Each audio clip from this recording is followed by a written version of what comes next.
Paradise Beach, once known for its golden sand and clear waters, has become a dead zone with millions of rotting fish.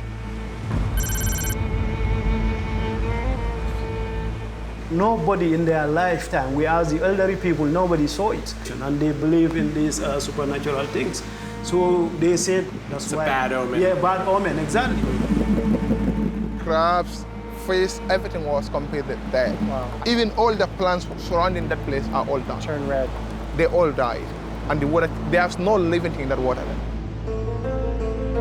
Locals have been quick to link these apocalyptic scenes to the Chinese factories now dotting these shores. These fish meal plants promise employment, infrastructure, and a potential solution to a global food supply crisis. But at what cost? 2/3 of the planet is covered by water. It's our planet's wildest frontier, breathtaking as much as it is vital to all life. A place of discovery and endless reinvention, a metaphor for freedom, as well as a profoundly dystopian realm where the darkest of all humanities play out. Over 50 million people work at sea, and human rights and environmental abuses often occur with impunity. 6 of you. 6 people we are sleeping in here. So hot. This is I've never ever seen this bad. My name is Ian Urbina. As a journalist, I've spent the past decade reporting from this lawless frontier. I run an investigative journalism organization called the Outlaw Ocean Project that reports about crimes happening in this space.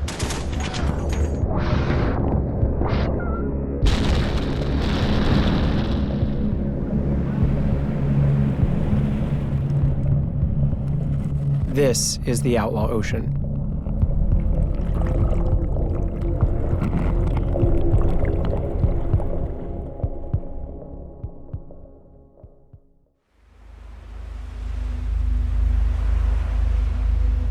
The 5,500-kilometer coastline of West Africa is home to some of the most diverse waters in the world.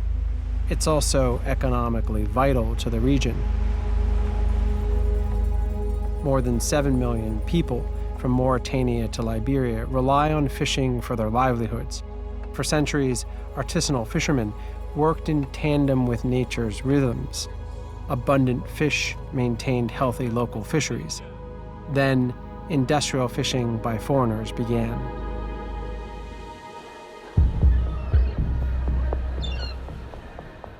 We have to start perhaps in 1880, when the Brits deployed the first steam trawlers, and they emptied around the British Isles the stocks of fish that had accumulated over centuries in a decade or so. And they had to fish further offshore. And basically that phenomenon reproduced itself in every country of the world. The biomass, the amount of fish in the water, has declined. We have wiped out 90% of the big fish. And that is very hard for people to conceive.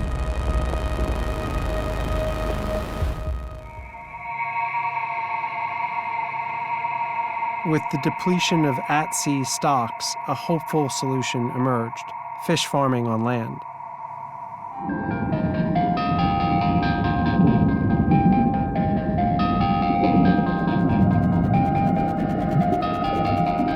Aquaculture is often framed as both sustainable and a scalable way to feed the world, but there is a catch. Industry routinely chooses to feed powdered wild fish to their farmed fish in order to fatten them up and sell them faster.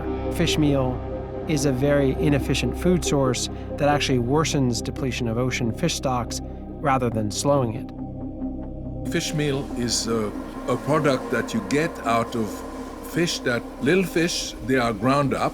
They are not treated like fish for human consumption, and they are put in grinding machine, and they are then dried in a reduction plant, and then you get powder.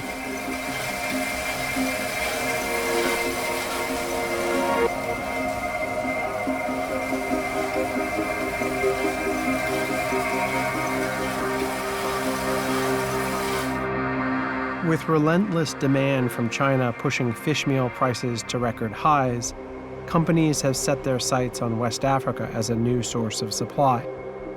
Gambia is the target. Stocks are still relatively robust compared to the rest of the oceans. It's one of the world's poorest nations, with the least monitored national waters.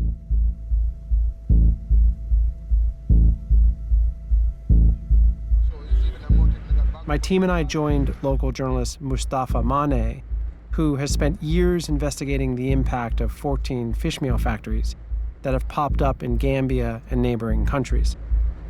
Where are we right now? We're at Gunjur, just close to the Golden factory. Do you think it's safe for me to try and sneak some shots with this phone? It's risky. It's really risky because you can be attacked, you can be assaulted. They are very aggressive because they don't compromise. Okay. Should we put the cameras away or? The cameras should be put away. Fabio, put the camera down. Not only does the industry create food security issues, but it also destroys local tourism with rancid-smelling emissions and pollutes local waters as the factories dump toxic waste. A local TV crew filmed images of the process. But what was deeply concerning and not exposed were the levels of chemicals the factory used to turn fish to dust. The effects on the environment were catastrophic. Waters turned red, and the fumes were toxic. The smell is unbearable. Microbiologist Ahmed Manjang analyzed the water and found it contained double the amount of arsenic and 40 times the amount of phosphates and nitrates deemed safe. Locals destroyed a pipe that was pumping waste into the ocean. Activists were arrested, but the pipe was restored.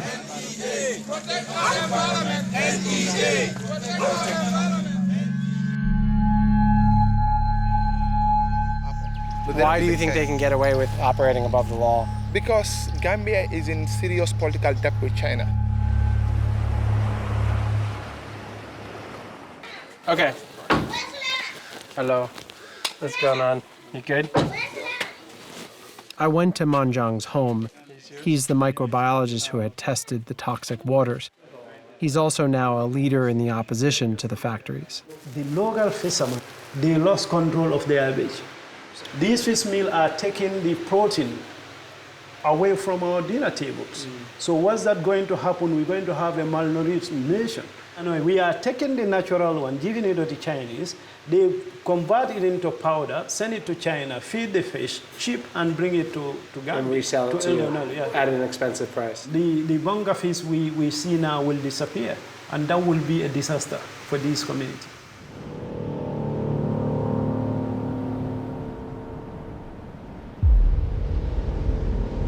The ocean conservation group Sea Shepherd began to patrol Gambian waters to help the local Coast Guard. I was invited on board.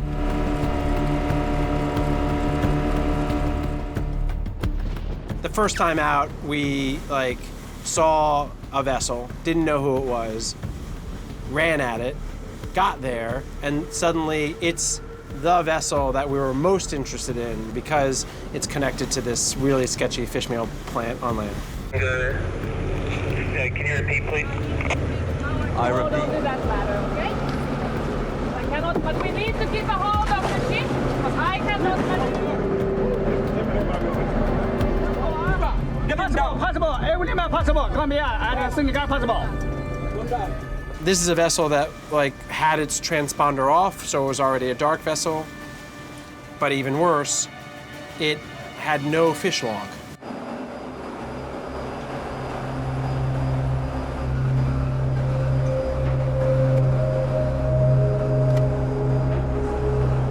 A fishing vessel's got to have a navigation log, which is their positions every day, where they fished, the quantity of fish. You can see the last entry here was on the 21st of January, and then there is nothing. Then this is a dark ship. Who knows where they fished?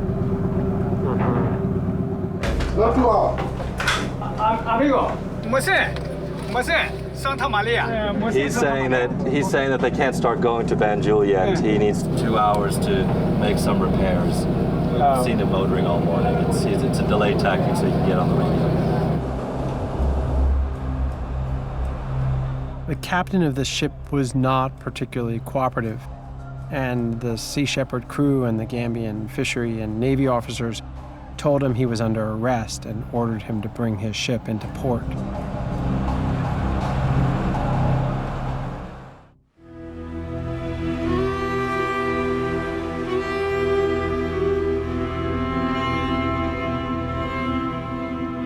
And then the second vessel was 10 times worse. And there was this space, it was like a crawl space, where all these guys were sleeping at night.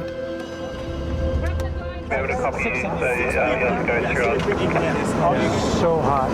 Fabio, I've never ever seen this bad. Sometimes we close here, but the water still is coming in. Few things rattle me these days, but for some reason, that space really rattled me.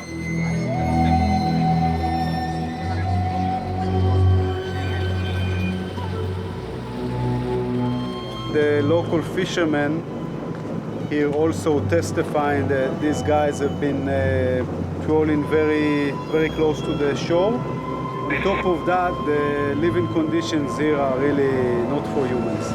Not even for animals, but not for humans.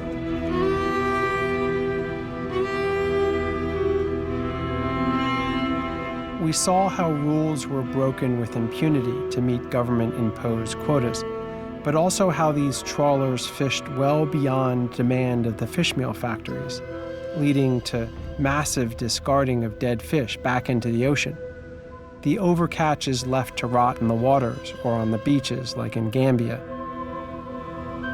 We harvest fish the same way that is similar to using bulldozers to catch rabbits. And if you use bulldozers to catch rabbit, you will have no forest. Our use of aquaculture is ironically accelerating the very problem we set out to solve. Rather than slowing the depletion of fish stocks, aquaculture is speeding it up because of fish meal. And ultimately, it is the poor and our oceans that continue to pay the price for our ferocious appetite. I will run and come back, but I will never stay away, because I believe one thing, that is, if Gambia is destroyed, it's destroyed for us. And if Gambia is made, it's made for us. And I always ask myself one question, that is, what is going to be my answer if my children or my grandchildren happen to ask me, what were you doing when all this environmental destruction was happening? I always want to have the answer. And that's the main reason, that's why I keep speaking to people. I keep doing what I should do. I keep raising the awareness level of people, because awareness raising is key.